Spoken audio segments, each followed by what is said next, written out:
बिस्मिल्लाहिर्रहमानिर्रहीम, अस्सलामु अलैकुम। आज के लेक्चर में हम लोग डिस्कस करेंगे एग्जाम्पल नंबर 38। बहुत ही इंपॉर्टेंट एग्जाम्पल।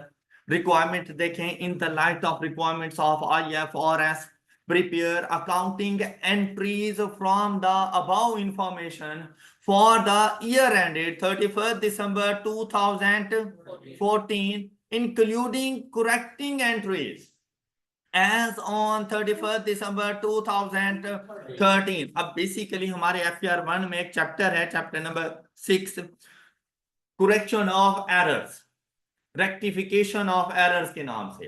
तो मतलब अकाउंटिंग ट्रीटमेंट करते हुए आपके अकाउंटेंट से कोई भी मिस्टेक्स हो सकती हैं, उसकी टाइप्स वगैरह हम लोग इंशाल्लाह इन डिटेल जाके डिस्कस करेंगे। तो उन करेक्शंस को अगर eight the end of the accounting period आपको पता चल गया तो सबसे पहले आपने उनको ठीक करना होता है।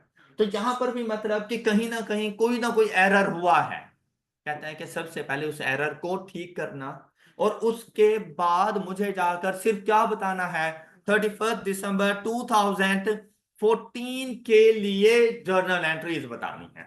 तो 13 की सिर्फ करेक्शन ऑफ एरर की तो शायद मैं कोई बात कर दूं, उसके अलावा मैंने कोई बात नहीं करनी 13 की। ऑलराइट। अच्छा, जैसे ये क्वेश्चन आएगा, अब ये क्वेश्चन भी भाई 10+ मार्क्स पे है, ये बात कंफर्म है। अब हमने देखना है कि हमने इसको प्रिपेयर किस तरह से करना है, हमें इनकी वैल्यूज का पता कैसे चलेगा। जैसे ही हमने देखा ना, on 31 December 2013 Omega Chemicals Limited change its valuation model from cost to revaluation for its building. लेकिन अगर यहां पे गौर करें ना, तो यहां पे उसने कहा कब उसने चेंज किया, और मैंने कब की बात स्टार्ट करनी है, 1 जनवरी 2014 से। तो अगर 31 दिसंबर 2013 को उसने कोई रिवैल्यूएशन की तो वो कर चुका है, मैंने नहीं करनी है। ओके, बाय रूल यही है, मैंने 2013 की किसी किस्म की कोई बात नहीं करनी, मैं तो 1 जनवरी से स्टार्ट करूंगा अपने क्वेश्चन का सोल्यूशन। फिर यहां पर देखें क्या कहते हैं, following information pertains to its building as at 31 December 2013, मतलब अकाउंटिंग ईयर एंड डेट मुझे मेरे करंट ईयर के ओपनिंग बताने लगा है। ओके, कंपैरेटिव ईयर्स के क्लोजिंग, मेरे करंट ईयर के ओपनिंग, कौन कौन सी building, factory building and office building. फिर उसके लिए क्या इंफॉर्मेशन गिवन है, estimated useful life as originally estimated, मतलब जब कॉस्ट मॉडल पे था तब हम लोगों ने इसको क्या एस्टिमेट किया था, उसके बारे में बात बताई, 20 years एंड 25 years। फिर क्या कहते हैं, कहते हैं prior to revaluation as at 31 December 2013, कहते हैं जब हम लोग 31 दिसंबर 2013 में फर्स्ट टाइम रिवैल्यू करने जा रहा था, ऊपर उसने बता दिया था कि उससे पहले कॉस्ट मॉडल था, अब मैं उसको 31 दिसंबर 2013 को रिवैल्यूएशन मॉडल पे ला रहा हूं, फर्स्ट टाइम रिवैल्यूएशन होने जा रही है। और उस टाइम कहते हैं रिवैल्यूएशन से पहले मेरे एसेट्स की कॉस्ट 100 मिलियन एंड 164.5 मिलियन, और साथ में उनकी क्यूमुलेटेड एप्रिसिएशन भी हमें बता दी। ये बात क्लियर हो गई सब बच्चों को। अब आप खुद सोचो कि अगर उसने रिवैल्यूएशन के बाद का डाटा बताना होता फिर तो सिर्फ रिवैल्यूड अमाउंट बता देता और क्यूमुलेटेड एप्रिसिएशन नील होती। बात क्लियर। फिर देखो क्या कहता है, कहते हैं रीवैल्यूड अमाउंट हमारे पास ये है, मतलब 31 दिसंबर 2013 को फैक्ट्री बिल्डिंग को रीवैल्यू करना है 52 मिलियन पे, और ऑफिस बिल्डिंग को रीवैल्यू करना है 149.94। मतलब मेरे लिए जो ओपनिंग बनने थे ना, सपोज मैं नोट ऑन पीपी बना रहा होता, मैं ओपनिंग ये दोनों अमाउंट उठाता, 52 एंड 194 149.94, और एक्यूमुलेटेड एप्रिसिएशन के ओपनिंग नील होते हैं। गॉट इट, ये बात समझ आ गई। अच्छा, फिर देखो क्या कहता है, स्टैरिक बना हुआ है, ये रहा स्टैरिक, एक्यूमुलेटेड एप्रिसिएशन के बारे में बात कर रहा है। तो कहता है कि भाई ये जो एक्यूमुलेटेड एप्रिसिएशन है इसमें for the year depreciation expense शामिल है, मतलब ये ना समझ लेना कि एक्यूमुलेटेड एप्रिसिएशन ओपनिंग है, ये नहीं है। इसमें for the year depreciation expense हमने शामिल किया, तो ये एक्यूमुलेटेड एप्रिसिएशन भी 31 दिसंबर 2013 की है, 1 जनवरी 2013 की नहीं है। क्लियर। मतलब 2013 का डेप्रिसिएशन एक्सपेंस चार्ज करके इसमें शामिल करने की जरूरत नहीं है, अब आप लोगों को उसने पहले ही कर दिया है। Got it? नेक्स्ट देखें, अब बात आई as per the report of the professional valuer there was no change in the estimated useful life of the building. मतलब हम वही 20 एंड 25 ले लेंगे? नहीं, रिमेनिंग यूजफुल लाइफ। लेकिन उस रिमेनिंग यूजफुल लाइफ में किसी किस्म का कोई चेंज नहीं है। जब एसिड रीवैल्यू हो जाता है तो हम ओरिजिनल लाइफ नहीं लेते, हम लोग रिमेनिंग यूजफुल लाइफ। तो मैं इनकी रिमेनिंग यूजफुल लाइफ कैलकुलेट करूंगा 20 और 25 को देखते हुए। बात क्लियर? अच्छा, फिर जो भी रिमेनिंग यूजफुल लाइफ होगी वो ही यूज करूंगा। ओके? अच्छा, नेक्स्ट देखें, इस बात से ये नहीं मुराद था कि आपने रीवैल्यूड अमाउंट डिवाइडेड बाय 20 कर देना है या 194.94 डिवाइडेड बाय 25 कर लेना। इससे ये नहीं मुराद था कि मतलब आपने ये नहीं मीनिंग ले लेने कि शायद इनकी remaining useful life he 20 and 25 है। ऐसा नहीं है, ओरिजिनली 20 एंड 25 है, आगे भी बस इतने साल ही चलेंगे। हाँ, अगर कोई साल गुजर चुके हैं तो वो माइनस कर दो, तो रिमेनिंग लाइफ इसके मुताबिक फाइंड कर सकते हो। अच्छा, फिर देखें, कहते हैं OCL recorded revaluation effect for the office building on 31 December 2000 as per the valuation report. OCL recorded revaluation effect for the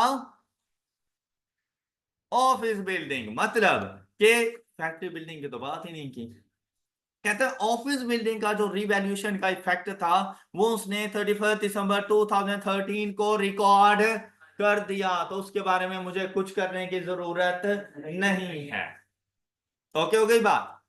okay, अब क्या कहता है, however no valuation effect was incorporated for factory building as the change in their value was considered to be temporary by OCL। मतलब कुछ भी reason थी लेकिन उसने उसके रिवैल्यूएशन इफेक्ट को रिकॉर्ड नहीं किया। अब जब आप रिवैल्यूएशन मॉडल पे चले गए हैं तो फिर तो आपको रिकॉर्ड करना चाहिए था। ये था एरर जिसको आपने ठीक करना है।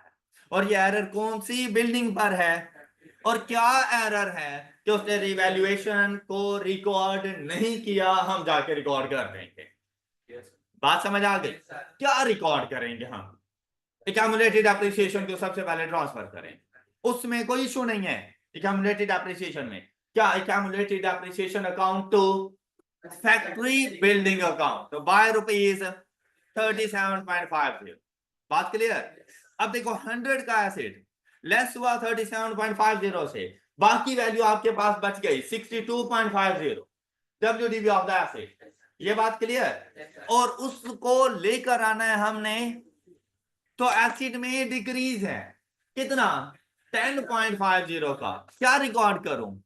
रिवैल्यूएशन लॉस, प्रॉफिट और लॉस अकाउंट ब्रैकेट में लिख देना, to building account 10 point correction of error हो गए हैं। ये थी इसकी करेक्टिंग एंट्रीज। किसी को डाउट? ये दो एंट्रीज रिकॉर्ड हो गई। ओके हो गया? अब एरर खत्म हो चुका है। अब आप लोग 1 जनवरी 2014 पे मौजूद हैं। अब देखो, इस पैसेज की जो भी ट्रीटमेंट थी वो हो चुकी है। अब इसका होना ना होना दोनों बराबर है ना? ऐसा यही काम आपने एडजस्टमेंट्स में जो एडिशनल इंफॉर्मेशन गिवन होती है ना, उसमें 5 पॉइंट हैं, 6 हैं, 10 हैं, 12 हैं। आप लोग ये देखो, ये हो गया, ये हो गया, ये हो गया, बाकी रह कितने गए, इससे कॉन्फिडेंस आता है। अब आपका सिर्फ ये थोड़ा सा क्वेश्चन आपका रह गया है, क्या कहते हैं, on 1 July 2014 one of the, पर इस बात का हमेशा ख्याल रखते जाना है कि बात किसकी कर रहा है।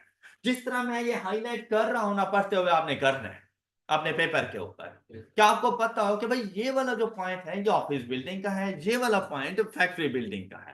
क्लियर? अच्छा, ऑफिस बिल्डिंग और डेट कब बता रहा है, मिड ऑफ द ईयर। अच्छा, क्या होगा, कहते was sold for rupees on 31st December 2013, written down value before revaluation and the revalued amount of the sold building amounting to rupees this and this million respectively बड़ा ही important point आया, आई 16 element, तो हमने skip कर देना है। Okay, खुद को confuse नहीं करना, सिंपली जाके स्किप करो एंड मूव टू नेक्स्ट। बस ये आदत जिस दिन आपने अपना ली ना, उस दिन आप कामयाब हो गए। ओके, जैसे मुझे पता चला भाई थोड़ी सी डिफिकल्टी है, अपने माइंड को बताना ही नहीं है कि भाई डिफिकल्टी है, उससे पहले उसे अगला पॉइंट पढ़वा दो और उसे कहो कि ये देखो यार, ये तो सिंपल सा पॉइंट है, ये तो हो सकता है। क्लियर हो गई बात? अच्छा देखो, आप हालांकि आप लोगों ने एग्जाम में ऐसा नहीं करना, क्योंकि आपको समझाने वाले और गुरु और मुर्शिद लोग बहुत बैठे हुए हैं, तो मुझ जैसे की कोई औकात नहीं होती आप लोगों के सामने। ये बात हकीकत है, आप लोगों ने एंड पे जाके फॉलो किसी और को करना है, और एट द एंड आपने रिजल्ट भी लेकर आ जाने हैं। पास हो गए तो उसको क्रेडिट दे दोगे क्योंकि लास्ट टाइम उसको सुना था, फेल हो गए तो मुझे क्रेडिट दोगे क्योंकि पूरा सेशन तो मेरे साथ गुजारा था ना। बस इतना सा फर्क होता है। अब नेक्स्ट पॉइंट देखो, ऑन 30 इवन क्या आपको ये सारी बातें कोई भी नहीं बताएगा, हर कोई किसी से भी पढ़ के देख लो, कोई ये नहीं कहेगा कि पेपर को अटेम्प्ट कैसे करना है जाकर, कोई ये नहीं कहेगा अपने आप को कॉन्फिडेंस कैसे देना है, कोई ये नहीं कहेगा कि भाई आपने वहां पे बैठ के टाइम को मैनेज कैसे करना है, कोई भी इस बारे में बात नहीं कर रहा होता। हर कोई ये कहता है ये क्वेश्चन है, ये देखो ये इसका सोल्यूशन है, बच्चा कहता है वाह क्या बात है, तालियां बजाओ उसके लिए, और वो मुर्शिद बन जाता है। और आधी से ज्यादा आवाम को समझ नहीं आती कि उसने किया क्या है, लेकिन फिर भी क्योंकि बाकियों ने तालियां बजाई हैं तो वो भी तालियां बजा देते हैं, फिर बाकी फिर मुर्शिद ही हुआ। एक्स वाई जी जो भी हो, हर किसी के बारे में यही होता है। ऑन 31 दिसंबर 2014 फैक्ट्री बिल्डिंग, अब यहां पे बताता हूं कि ऑफिस बिल्डिंग औकात से बाहर हो रहे हैं, तो हमने पूछा भाई फैक्ट्री बिल्डिंग तुम्हारा क्या हाल है, तुम क्या हमारी औकात में हो या तुम भी बाहर हो? उन्हें सिंपली सा कहा भाई रीवैल्यू कर दो 64 million, whereas there was no change in the value of the, और ऑफिस बिल्डिंग को रीवैल्यू नहीं करना। ओके, 31 दिसंबर 2013 में दोनों रीवैल्यू हुए थे। अगले साल सिर्फ हमारे पास फैक्ट्री बिल्डिंग रिवैल्यू हो रही है, लेकिन ऑफिस बिल्डिंग रिवैल्यू नहीं हो रही। फिर क्या कहता है, OCL uses straight line method of depreciation which is charged from the date the asset is available for use up to the date of disposal। बताने की जरूरत थी उसे, अगर सिर्फ यही बात बता देता तो क्या आप लोगों का काम हो नहीं सकता था? मतलब भाई अब तक तूने मुझे कोई काम की बात नहीं बताई। ओके, फिर क्या, revaluation is to be accounted for by using net replacement value method, ना भी बताता तो मैंने यही वैल्यू मेथड अप्लाई करना है। डिस्क्लोजर नोट तो मांगे नहीं कि मैं आपसे पूछूं कि भाई रिवैल्यूएशन किसने की। ओके, जस्ट जर्नल एंट्रीज थी। अब जर्नल एंट्रीज के लिए बच्चा चला जाता है अकॉर्डिंग टू डेट, भाई अकॉर्डिंग टू डेट रहो, लेकिन हर एसिड के, जब आप लोग करते हो ना कि तमाम एसिड की खिचड़ी बना लो और फिर अकॉर्डिंग टू डेट लेके चलो, तो क्वेश्चन हमेशा गलत होता है। आप लोग एसिड को अलग अलग करो, अगर आपके पास मल्टीपल एसिड्स है ना, हर एसिड को अलग अलग कर लो। भाई फैक्ट्री बिल्डिंग को अलग कर लो, दूसरे पेज पे जाकर ऑफिस बिल्डिंग लिख लो और उनके जर्नल एंट्रीज बना लेना। बात क्लियर? अच्छा देखो, यहां पर पता चल गया कि भाई ऑफिस बिल्डिंग थोड़ा सा औकात से बाहर हो रहा है, क्यों? डिस्पोजल आ गया, इस वजह से डिस्पोजल की रिकॉर्डिंग भी करनी है, तो क्यों ना फैक्ट्री बिल्डिंग को पहले कर लें। अच्छा फैक्ट्री बिल्डिंग में तो ऐसा कोई इशू नहीं है, सिर्फ क्या करना था, ऊपर उसने मुझे बता दिया था कि भाई फैक्ट्री बिल्डिंग को मैंने रीवैल्यू करना है, उसमें थोड़ा सा एरर है, तो क्या वो हम लोग अकाउंट फॉर कर नहीं चुके? अच्छा जैसे ही इस साल आएंगे, क्या पूरे साल में कोई एडिशन, कोई डिस्पोजल? चलो फिर 31 दिसंबर 2014 पे, बात क्लियर? सबसे पहला काम क्या करना है, डेप्रिशिएट करो उसको। जब डेप्रिशिएट करने जाएंगे, कौन सी वैल्यू को डेप्रिशिएट करेंगे? हम बात कर रहे हैं फैक्ट्री बिल्डिंग की, कौन सी वैल्यू को डेप्रिशिएट करेंगे? 52 स्ट्रेट लाइन मेथड, और डेप्रिसिएशन एक्सपेंस क्या, डिवाइडेड बाय 20 करो, रिमेनिंग यूजफुल लाइफ। शाबाश, तो क्या क्वेश्चन में गिवन है कि रिमेनिंग यूजफुल लाइफ क्या होगी? तो फाइंड करनी पड़ेगी। कैसे? प्रीवियस क्वेश्चन में किया क्या ना, क्या यहां पर देखो उसकी कॉस्ट क्या थी, 100 डिवाइडेड बाय किसी किस्म की कोई रेफरेंस वैल्यू नहीं है, ओरिजिनल उसकी लाइफ क्या थी, तो मैं हर साल कितना डेप्रिशिएट कर रहा हूं, किसी को एतराज? हर साल का डेप्रिसिएशन एक्सपेंस कितना है? आज तक एक्यूमुलेटेड डेप्रिसिएशन कितनी है? 37.5। तो 37.5 बनने में इसको कितने साल लगे होंगे?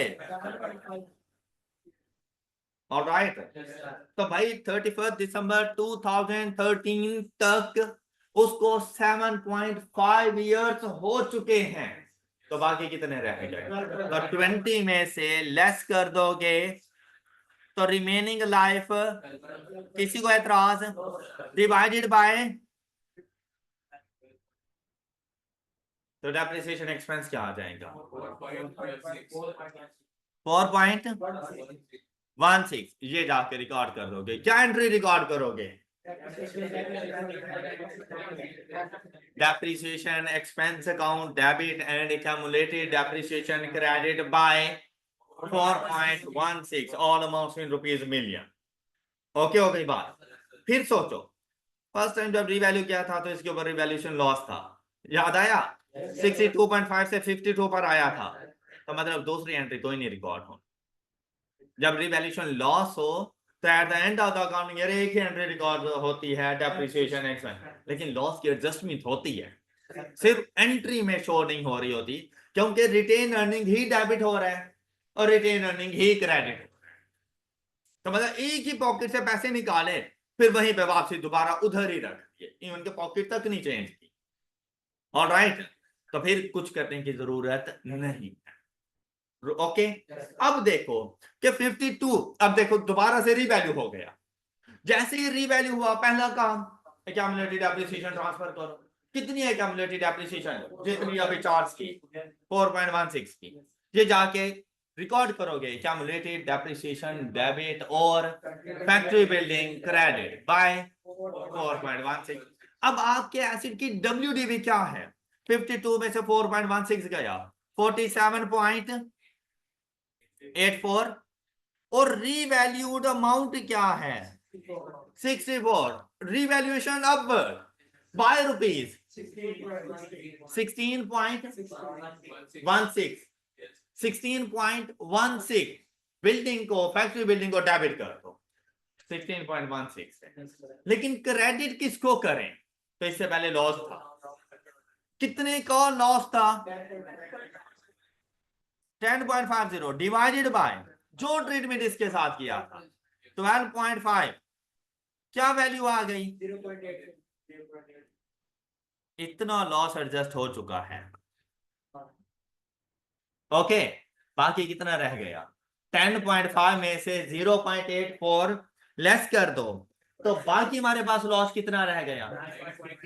अभी भी हमारे पास at the end of the accounting period 9.66 ये लॉस अभी भी मौजूद है। तब हमने क्या किया? बिल्डिंग को डेबिट किया, कितनी अमाउंट से? अब कितना आ रहा था? 16 पॉइंट, और यहां पर आकर हम लोगों ने लॉस 9 पॉइंट, बेसिकली लॉस कहां पे मौजूद था? और रिवैल्यूएशन सरप्लस 6 पॉइंट, ये आपके पास एंट्री। बात क्लियर? और आपका आधा क्वेश्चन कंप्लीट हो चुका है। अब फैक्ट्री बिल्डिंग में कोई इशू? ये देखो इसका सोल्यूशन, ये हम लोगों ने डेप्रिसिएशन चार्ज की, फौरन से उसको ट्रांसफर कर दिया एसिड अकाउंट में और एसिड को रीवैल्यू। किसी को कोई मसला? All clear?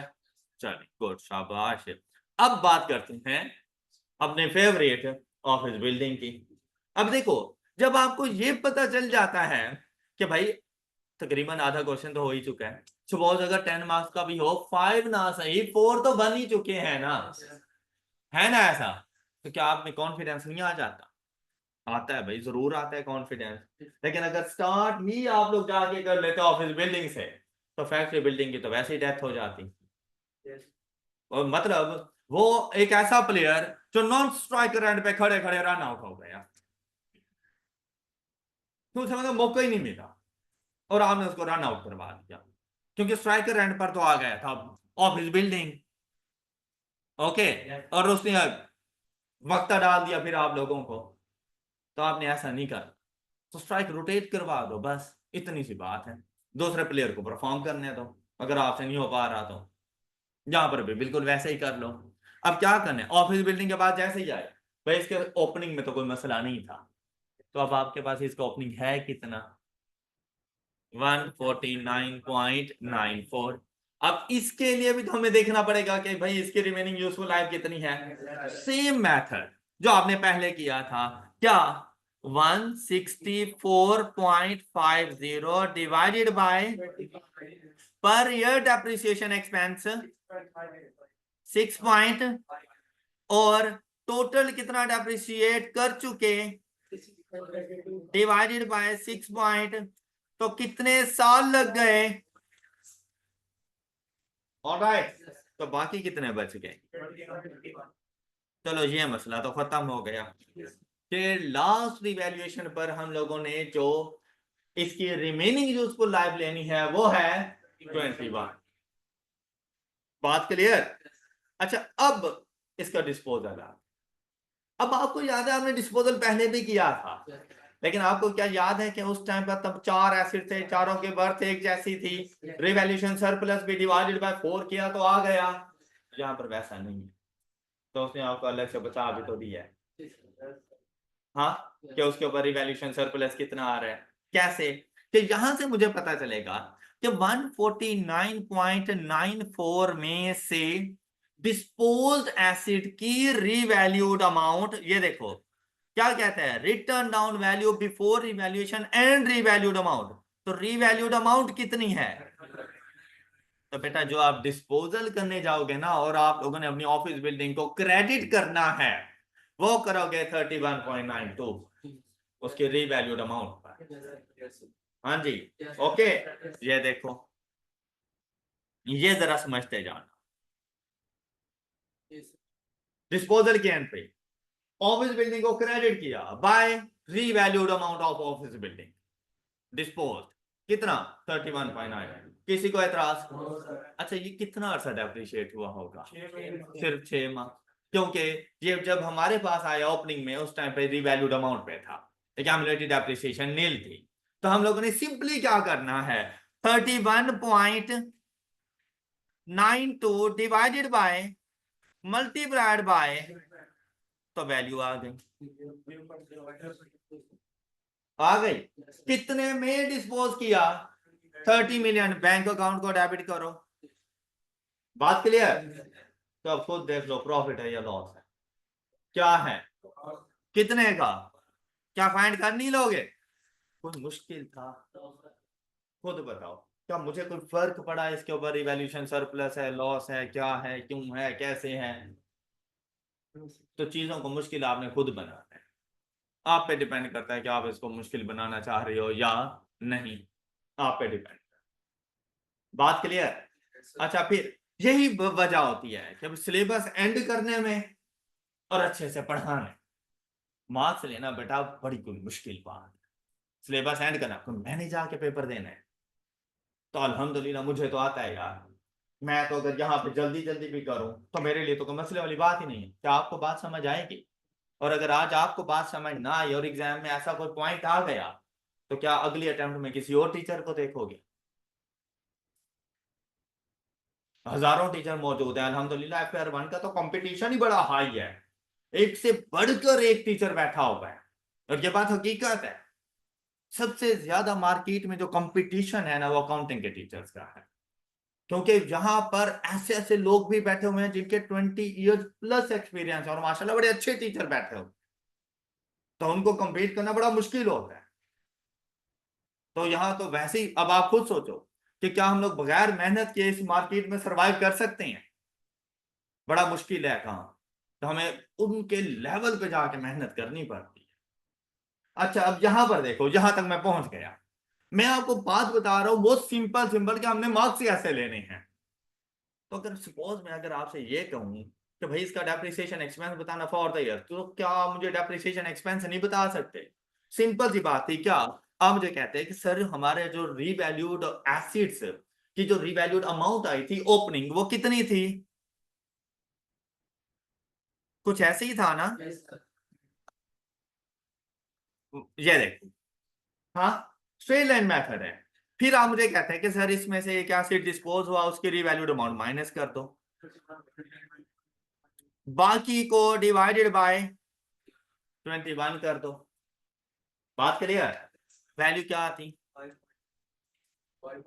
5.62। फिर आप मुझे कहते हैं सर ये जो डिस्पोजल वाला एसिड है ना 31.92 डिवाइडेड बाय, इसको 6 मंथ्स के लिए डेप्रिशिएट कर दो। एम आई राइट? तो 0.76 ये डिस्पोज्ड एसिड का for the year depreciation expense, और ये अदर एसिड्स का for the year depreciation expense. कोई एतराज?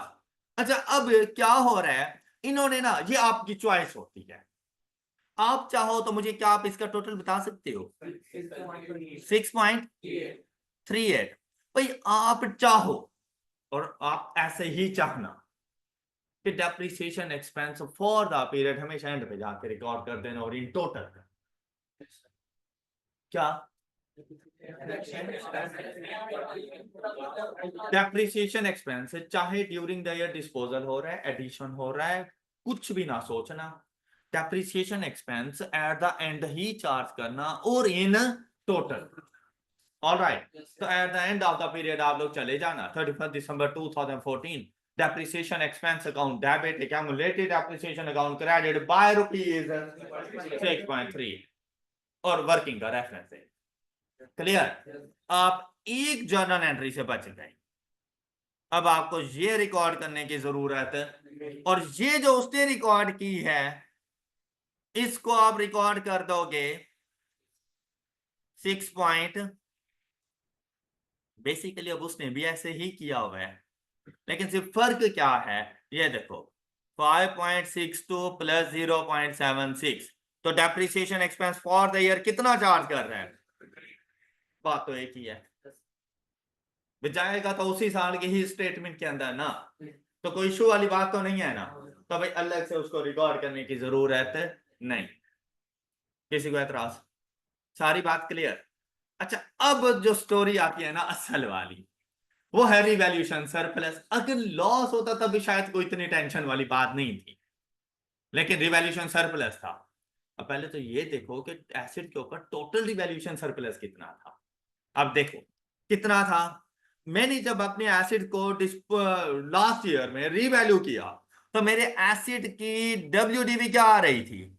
164.50 लेस 26.32, 138 पॉइंट, और रीवैल्यू तो माठा 149.94, तो मेरे पास रिवैल्यूएशन सरप्लस कितना आया था? 11.76। ये है total revaluation surplus at the start of the year. किसी को एतराज? अब इसमें डिस्पोजल वाला एसिड भी शामिल है, तो रिवैल्यूएशन सरप्लस तो उसके ऊपर भी है। अब सिर्फ एक छोटा सा स्टेप आपने करना है, कौन सा? इस रिवैल्यूएशन सरप्लस के दो हिस्से कर दो, for disposed acid and for other acids. अब डिस्पोज्ड एसिड के लिए हमारी हेल्प करेंगे ये चीज। देखिए रिवैल्यूएशन सरप्लस जब हम लोग फाइंड करते हैं या लॉस, इन दो चीजों का कंपैरिजन करते हैं, डब्ल्यूडीवी और क्या डिस्पोजल के लिए बता नहीं थी, ओपनिंग डब्ल्यूडीवी क्या है और उसकी रिवैल्यूड अमाउंट क्या है, तो डिस्पोजल एसिड का रिवैल्यूएशन सरप्लस यहां से आए। Got it? क्या कितना आया? 31.92 लेस 27.72, 4.2, तो 11.76 इन टोटल है। उसमें से 4.2 का रिवैल्यूएशन सरप्लस हमारे पास आ रहा है डिस्पोज्ड एसिड का, तो बाकी अदर एसिड का कितना? 7 कोई ऐसा बचा जिसको ये बात समझ ना आई? क्या सिंपल नहीं है चीज? देखो भाई इसी को अगर मुश्किल बनाना चाहो तो सबसे ज्यादा टेक्निकल पॉइंट यही है, लेकिन अगर इसको इंसानों की तरह लेकर चलो तो इसमें कोई मुश्किल बात नहीं। अब ये बात कंफर्म है कि भाई डिस्पोज एसिड का रिवैल्यूएशन सरप्लस सारे का सारा रिटेन अर्निंग को ट्रांसफर होगा, ये बात कंफर्म है। लेकिन इसने जाना दो तरह से है। कैसे? एक मतलब जाएगा फर्स्ट 6 मंथ्स के लिए ड्यू टू इंक्रीमेंटल डेप्रिसिएशन, तो मैंने कितना चार्ज किया होगा डिवाइडेड बाय, ये देखो 4.2 divided by remaining useful life 21, तो वैल्यू आ जाएगी 0.1 ना 1 या 2, तो 6/12 भी आना है ना। 4.2 डिवाइडेड बाय 21 मल्टीप्लाइड बाय 6/12, उसकी डेप्रिसिएशन चार्ज करते हुए तो ऐसे ही किया था ना। 0.1 चार्ज करोगे ड्यू टू इंक्रीमेंटल डेप्रिसिएशन, तो इंक्रीमेंटल डेप्रिसिएशन के अलावा बाकी कितना बच गया, ये सारे का सारा जाके चार्ज कर देना। ये है ड्यू टू डिस्पोजल, कोई एतराज? All clear? और अदर एसिड के ऊपर क्या करना है, पूरे साल के लिए हम लोग देखेंगे इंक्रीमेंटल डेप्रिसिएशन का इफेक्ट क्या। 7.56 डिवाइडेड बाय 21 कितना 0.36, तो बाकी कितना बच जाएगा 7.2। 7.2। अच्छा अब देखो टोटल रिटेन अर्निंग को ट्रांसफर कितना कर रहा हूं due to incremental depreciation 0.46, 0.1 plus 0.36, तो टोटल में कितना रिटेन अर्निंग को ट्रांसफर कर रहा हूं ड्यू टू इंक्रीमेंटल डेप्रिसिएशन, और ड्यू टू डिस्पोजल कितना, और eight the end of the period मेरा रिवैल्यूएशन सरप्लस मेरी स्टेटमेंट ऑफ फाइनेंशियल पोजीशन में शो कितना होगा 7.2। ओके, अब जर्नल एंट्रीज की तरफ आ जाते हैं। जर्नल एंट्रीज में भी बिल्कुल ऐसे ही, क्या अगर आप लोग यहां पे गौर करो तो मैंने ना रिटेन्ड अर्निंग्स जो डेप्रिसिएशन चार्ज की थी वो मैंने कंबाइन कर ली थी, तो जो रिटेन अर्निंग और रिवैल्यूएशन सरप्लस भेजना है ना वो भी कंबाइन किए ड्यू टू इंक्रीमेंटल डेप्रिसिएशन कितना 0.46 के साथ। क्लियर? हालांकि आप इसको अलग अलग भी कर सकते थे कि 0.1 अलग से और 0.36 अलग से, अभी भी जा तो 0.46 ही रहा है, ड्यू टू इंक्रीमेंटल डेप्रिसिएशन ही जा रहा है, एंड पे जाके टोटल लिख दो, तो दो एंट्रीज रिकॉर्ड करने की जरूरत नहीं है। ये बात किसी को एतराज? हाँ, इसके अलावा जो ड्यू टू डिस्पोजल है वो डिस्पोजल के साथ जाके रिकॉर्ड कर दो, revaluation surplus to retain earning. मतलब मैं अगर आपकी जगह पे होता ना तो मैं ये दोनों जर्नल एंट्रीज यहां से करता स्किप, ये वाली दोनों, और इन दोनों को मर्ज कर देता इन दोनों जर्नल एंट्रीज के साथ। ओके, और मैं सिर्फ ये 4 एंट्रीज जाके रिकॉर्ड करता और मेरा सोल्यूशन बिल्कुल ठीक। अब ये दो ऑप्शन है आपके पास। अब उन्होंने क्या किया, डिस्पोजल वाले एसिड को टोटली अलग कर दिया, उसका depreciation expense till the date of disposal, उसका रिवैल्यूएशन सरप्लस जो ट्रांसफर करना था रिटेन अर्निंग को ड्यू टू इंक्रीमेंटल डेप्रिसिएशन वो till the date of disposal, फिर उन्होंने डिस्पोजल रिकॉर्ड किया, फिर जितना भी रिवैल्यूएशन सरप्लस रहता था वो सारे के सारा खत्म कर दिया। उन्होंने डिस्पोजल एसिड को ऐसे ट्रीट किया जैसे बिल्कुल एक ही एसिड था। आप कर सकते हो ऐसा, आपको अगर ये मेथड इजी लगता है आप ऐसे कर लो, मसला कोई नहीं है, ठीक है। और बाद में जो बाकी एसिड्स हैं उनमें तो सिर्फ डेप्रिसिएशन एक्सपेंस और इंक्रीमेंटल डेप्रिसिएशन की वजह से जो रिवैल्यूएशन सरप्लस ट्रांसफर करना है सिर्फ वो वाला इंपैक्ट आ गया। क्लियर हो गई बात? किसी को एतराज? मेरे ख्याल से दोनों मेथड आपको समझ आ गई हैं, कौन सा वैसे ज्यादा इजी है। अच्छा, ये डिफरेंट डिफरेंट ओपिनियन होती है। कुछ बच्चों के लिए होता है कि सर मैं डिस्पोजल एसिड को बिल्कुल अलग से ट्रीट कर लूंगा, उसका रिवैल्यूएशन सरप्लस भी, उसका डेप्रिसिएशन भी, उसकी रिटेन अर्निंग को जो ट्रांसफर करना है वो भी, डिस्पोजल भी आ गया, बाकी एसिड अलग से लेके चला जाऊं। आपको ये इजी लगता है आप बिल्कुल इसी मेथड पे रहना, बस मिस्टेक नहीं था। हाँ, अगर आप कंबाइन, अब आपके कुछ सोल्यूशन शायद ऐसे भी आए जिसमें उसने कंबाइन कर दिया हो तो वहां पे परेशान ना हो जाना, सर एग्जांपल 38 में तो उसने अलग अलग किया था, यहाँ पे कंबाइन कर रहा है, तो दोनों ही एक्सेप्टेबल मेथड है। क्लियर हो गई बात? तो मैं क्या करता हूँ कि मैं मोस्टली डिस्पोजल रिकॉर्ड करता हूँ सिंपल वे में, ठीक है। उसका जो रिवैल्यूएशन सरप्लस जो ड्यू टू डिस्पोजल आ रहा है इंक्रीमेंटल डेप्रिसिएशन के अलावा, वो जाके उसी टाइम नील कर दो डेट ऑफ डिस्पोजल पे। बाकी एंड पे जाकर डेप्रिसिएशन एक्सपेंस चार्ज करो और revaluation surplus transfer to retain for the year. अब बात क्लियर, कोई डाउट? आई होप कि आपको एग्जांपल नंबर 38 अच्छे तरीके से समझ आ गई है। बाकी इंशाल्लाह आप लोगों ने अगली नेक्स्ट एग्जांपल प्रैक्टिस करनी है और इंशाल्लाह नेक्स्ट लेक्चर में हम लोग मजीद इसकी डिस्कशन करेंगे और विद इन 2 और 3 डेज हमारा IAS 16 इंशाल्लाह कंप्लीट हो जाएगा। अपना ख्याल रखिएगा। अल्लाह हाफिज।